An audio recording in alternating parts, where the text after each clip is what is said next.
東晉的皇帝問了佛教一個問題：你貴不貴？如果貴，佛教就承認自己低於皇權；如果不貴，佛教可能直接被定性為非法組織。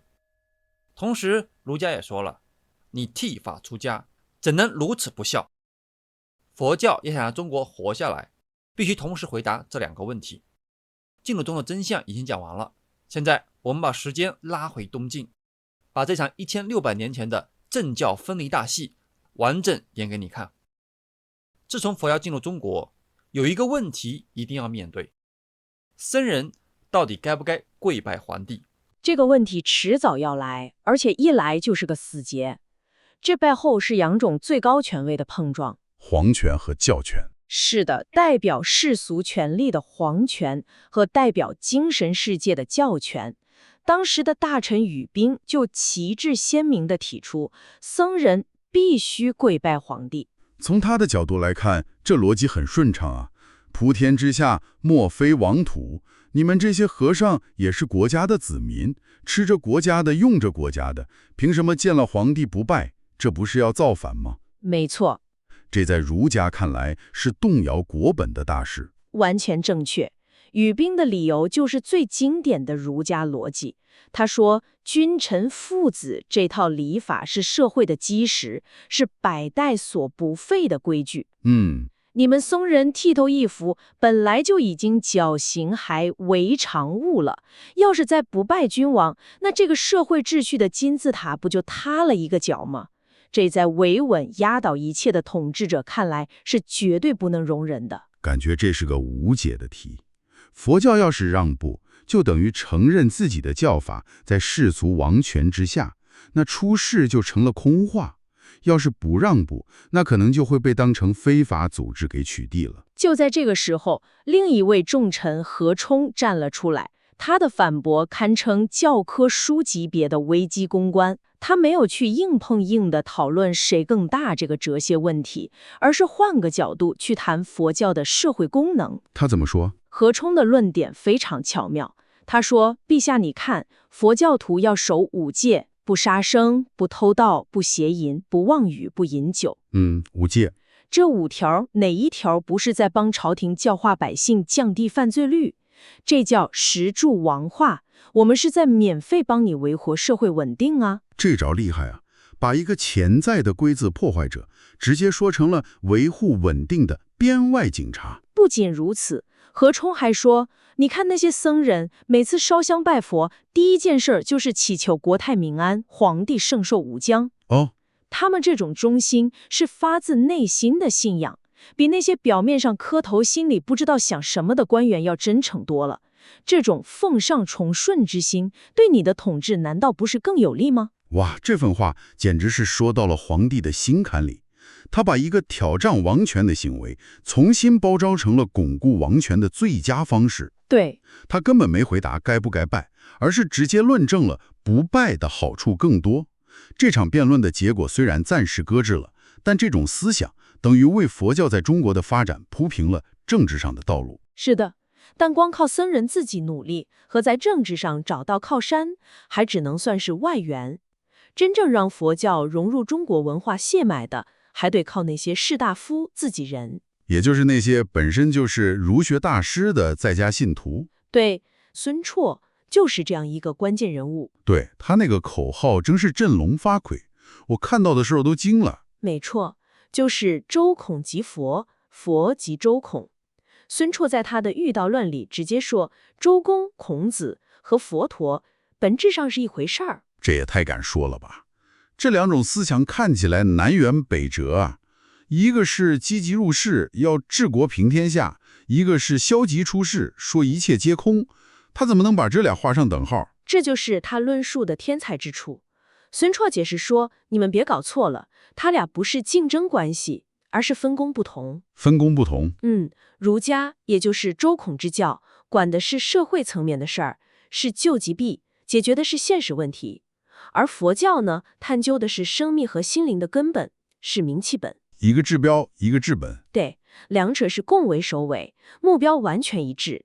儒家幫你把社會管好，佛教幫你解決個人終極的生死大事，這不正好互補嗎？我明白了，他不是說孔子等於佛陀，而是說儒家的社會功能和佛教的精神功能加在一起，才是一個完整的道。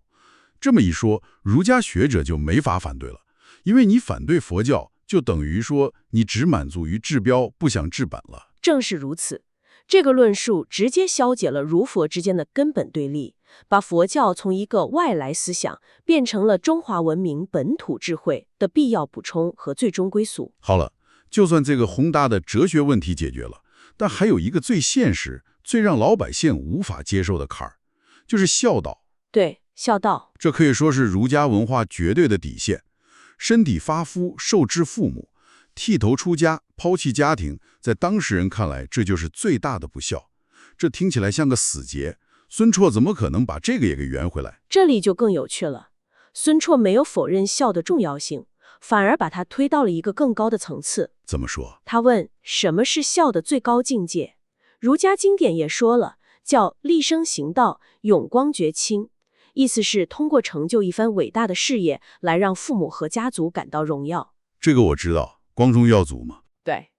然後孫綽就舉了釋迦牟尼的例子。你看佛祖，他本來是太子，未來的國王，他放棄了王位去修行，最後覺悟成佛，成了天人導師。不僅讓他父親得到了精神的解脫，還讓整個國家乃至全世界都沐浴在他的智慧光芒之下。孫綽反問：這樣的榮親，這樣的光宗耀祖，還有比這更偉大的孝順嗎？哇，這簡直是降維打擊。他把不毀傷身體這種物理層面的孝，和讓父母精神升華、名垂青史這種精神層面的孝做了對比，然後告訴你，後者才是終極的孝道。這麼一來，出家非但不是不孝，反而成了實現大孝的最高途徑。你看，他完全是在儒家自己的價值體系內部，為佛教最受爭議的行為找到了一個最無法反駁的合法性解釋。這一系列操作下來，佛教在哲學上和倫理上都站穩了腳跟。好了，宏大叙事解決了，政治問題解決了，倫理難題也解決了。那對一個普通的東晉士大夫來說，他具體要怎麼信佛呢？這畢竟是個新東西，有沒有一本新手指南之類的？問得好，還真有。另外一位士族高官西超就寫了一本給在家佛教徒的操作手冊，叫《奉法要》。奉法要这本書裡有個觀點，在當時看來是相當激進，甚至可以說是顛覆性的。說來聽聽。中國傳統的觀念，尤其是漢代以來，一直講究一種承父思想，就是積善之家必有餘慶，積不善之家必有餘殃。啊，我知道，就是說祖宗幹的好事壞事會報應在子孫身上。對，你的命運很大程度上是被你的家族背景給決定了。這很符合宗法社會的邏輯，強調的是家族集體責任。但西超直接引用佛經《泥環經》裡的說法來反駁這一點。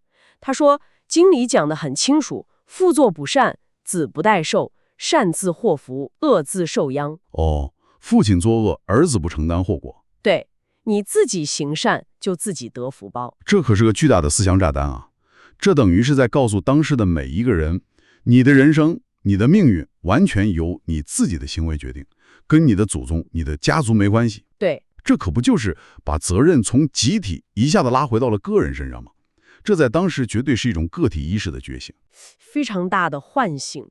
在那個門閥士族當道、出身決定一切的時代，這個思想給了很多人一種精神上的解放。你的命運掌握在自己手裡，而不是在你那個可能不爭氣的曾祖父手裡。這大大激發了個人的道德主動性。是的。西超還做了另一件很重要的事兒，就是把佛教的修行方法和儒家本身的道德修養給無縫銜接了起来。怎麼銜接的？他用了儒家一個非常核心的概念，叫慎獨。慎獨就是在自己一個人獨處、沒人監督的時候，也要堅守道德，管好自己的思想和行為。對，這在儒家修身裡是非常高的境界。西超就解釋說，為什麼儒家要強調慎獨？因為你以為沒人看見，但其實你內心每一個微小的念頭都在產生後果。這和佛教的教育是完全相通的。佛教認為心作天，心作人，心作地獄。你心裡想什麼，就會把你引向什麼樣的歸宿。你的每一個念頭都會有報應，叫念念受報。我明白了。他把佛教的業力輪迴學說翻譯成了儒家士大夫能聽懂的宇宙版慎獨理論。這麼一來，一個儒家學者在修行佛法時會覺得非常親切。對，感覺不是在改宗，而是在用一種更精微、更有效的方法來完成自己毕生追求的成聖成賢的道德理想。這就把接受的门檻降到最低了。完全正確，不是讓你放棄舊地圖，而是給你一個更高精度的 GPS， 但目的還是一樣的。這時，東晋的2位重量級的大師要出場了，那就是慧遠和法顯大師。說到慧遠，他可不是一上來就信佛的。他年輕的時候是博宗六經，尤善莊老，就是說他是個精通儒家和道家經典的学者。從這麼一個起點，怎麼就180度大轉彎去信佛了呢？這恰恰就是那個時代思想激盪的一個最生動的體現。在他21歲那年，他去聽了当時一位很有名的高僧叫道安講般若經，他聽完之後一下就豁然大悟，然後說了一句特別決的話。是哪句？他說：“儒道九流，皆康比爾。”哇，这個話說得很重啊。是的，意思就是說，跟他剛聽到的這個博大精深的佛法比起來，他過去學的什麼儒家、道家，都跟那個粗糙的骨殼一樣。就是這種強烈的震撼感，讓他當場就決定帶着他弟弟出家了。從一個思想體系這麼徹底地轉向另外一個，確實能感覺到那種衝擊力。後來他選了廬山作為他的修行地，這個選擇應該也很有講究吧？沒錯，廬山在當時已經是很多名士隱居修道的聖地了。他一開始是借住在他師兄慧永的西林寺，但後來追隨他的人越來越多，地方就不夠住了。這時候，一個關鍵人物出現了。誰？當時的江州刺史桓伊，這個人非常欣賞慧遠，就主動出錢在廬山東面給他蓋了一座寺院，這就是後來大名鼎鼎的東林寺。所以你看，他從一開始就和地方的權力精英關係非常緊密，而且他的成員構成也很有趣。像大學者劉遺民，還有畫家宗炳，這些名士雖然沒出家，是居士身份，但也都深度參與僧團的活動。這就形成了一個以慧遠為核心，僧人和俗家精英結合的一個很獨特的社群。這裡有個細節讓我印象特別深，慧遠自己給自己立了個規矩，送客從來都不超過寺院門口那條叫虎溪的山澗。但是他人明明在山裡，影響力卻能輻射到整個天下大事。當時的大軍閥，比如後來篡位的桓宣，還有那個開創劉宋王朝的劉裕，都親自上山去拜訪他。這聽起來有點不可思議呀。你這個觀察點很敏銳，他確實扮演了類似的角色，但他維護佛教地位的方式不是去迎合君主，相反，他非常巧妙地劃定了一條界限。這就得說他思想裡最核心也最有挑戰性的一個理論了。當時那個桓宣權傾朝野，為了鞏固軍威，就下了一道命令，說所有和尚都必須像臣子一樣跪拜君主。雖然幾十年前這個問題何沖和於斌已經討論過了，但當時問題只是被按下了，並沒有一個大家信服的答案。所以現在桓玄又提出來了，這在當時肯定掀起了軒然大波吧？這等於直接挑戰了僧團的超然地位。對，就在所有人都嚇得不敢說話的時候，慧遠寫出了一篇著名的文章，叫《沙門不敬王者論》。我們來拆開看看，他這個理論非常高明。請講。他把佛教信徒很巧妙地分成了2種，在家和出家。他論述說呢，在家的信徒，你是生活在世俗社會裡的，享受着國家的恩惠，那自然就應該遵守世俗的禮法。也就是說，你要盡忠孝之道，要禮敬君主。這個說得通。這就先安撫了統治者，承認了君權在世俗社會的至高地位。正是。然後他筆鋒一轉，就開始論述出家的僧人了。他說，僧人是方外之兵，他們拋棄了家庭，追求的是超脫生死的終極解脫。他們的目標和生活方式都超越了世俗的範疇。所以他們就不必受到世俗君權的約束，也就不需要跪拜君主。你看，這個理論既維護了佛教出世的特性，又沒有直接去挑戰皇權對廣大世俗社會的統治。既解決了眼前的危機，又給佛教在中國的發展爭取到了一個相對獨立和超然的地位。的確是這樣，但這個理論也埋下了一顆種子。通過把自己定義成方外之賓，僧團就獲得了巨大的自主權。我們後面會看到，當寺院的經濟實力和社會影響力膨脹之後，這種方外特權會怎麼變成一個社會矛盾的焦點。除了處理政教關係這種宏大的問題，慧遠在佛學本身的建築上也非常高。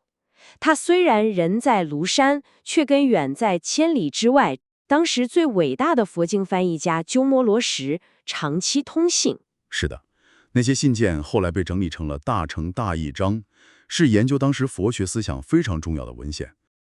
可以這麼說，慧遠在廬山用他的思想為佛教劃定了一片精神領地，但要讓這片領地豐饒起來呢，就需要來自源頭的真經。這就引出了我們下一位人物法顯，他選擇了一條完全不同的路。對，不是向內求索，而是用雙腳向外遠行。是的，去丈量信仰的距離。好的，那我們現在就把目光投向另一位偉大的僧人法顯。他的故事簡直就是一場真實的史詩級冒險。他出發西行的初衷很明確，就是覺得當時傳到中國的佛教戒律不完整、不系統，用文獻裡的話說，就是楷經律纂缺，為此感到很憂心。這裡最讓人佩服的一點是，法顯出發的時候已經快60歲了，在那個年代，這絕對是高齡了。他從長安出發，首先要面對的就是那個被稱為死亡之海的戈壁沙漠。文獻裡的描述啊，真的畫面感極強，能讓你感覺到那種絕望和艱險。怎麼說的？上無飛鳥，下無走獸，唯以死人枯骨為標識。等一下，用死人的骸骨當路標？這就是說他們是靠着前面死掉的人的屍骨來認路的，走錯一步，自己可能就成了下一個路標。事實就是這麼殘酷，這足以說明旅途的艱辛。法顯在他的遊記《佛國記》裡，為我們留下了當時中亞和印度社會非常寶貴的記錄。比如說，他在羽田國，也就是今天的新疆和田，看到過非常盛大的形象儀式。是什麼樣的？就是國王會脫下王冠，換上新衣服，然後赤着腳捧着香花出城去迎接佛像。這些細節讓我們就好像親眼看到了當時西域佛教的盛況。最終他的核心目的也達成了。他在印度學了好幾年梵語，親手抄寫了很多重要的戒律典籍，比如《摩訶僧祇律》。但是在他的記錄裡有一個細節跟佛法沒關係，卻特別打動我。我想我們說的是同一個細節。法顯在獅子國，也就是今天的斯里蘭卡住了很多年。有一天，他在一座玉佛像旁邊看到一個商人，那個商人應該是從他老家来的，用了一把晋地的白絹扇在供養佛像。看到這個來自家鄉的東西，法顯瞬間不覺淒然，淚下滿目。對，就是這個細節，一下子就把他從一個遙遠的堅毅的歷史符號，變成了一個有血有肉會想家的普通人。我們總記得他求法的偉大，但很容易忽略他10幾年身在異鄉的孤獨。正是如此，這種強烈的情感衝擊，反而更能凸顯他為了求法做出的巨大犧牲。他提醒我們，這些歷史人物不是冰冷的符號，他們也有普通人的情感。這種情感的支撐，或許也是他能走下去的動力之一。他的回國之路也同樣充滿戲剧性。他選擇從海路回來，結果在路上碰到了猛烈的風暴，船偏離了航向，在海上漂了好幾個月，水和食物都快沒了，可以說是九死一生。而且据說当時船上的商人覺得是因為船上載了和尚，觸怒了海神，想把他扔向海，幸好有信佛的船主保護了他。最後他也沒能到預定的廣東，而是在今天山東的崂山登陸了。這場花了15年，跨越了差不多30個國家的求法之旅，才終於畫上了一個驚險的句號。從孫綽的周禮即佛，到慧遠的方外之賓，再到法顯15年的血淚求法，佛教不再是外來戶，它成了中華文明血脈裡的一道光。而我們今天能坐在這裡，心平氣和地討論僧人該不該拜皇帝，正是因為1600年前那些人用命、用筆、用信仰替我们把路走通了。但歷史從來不會一帆風順，一場腥風血雨馬上就要到來。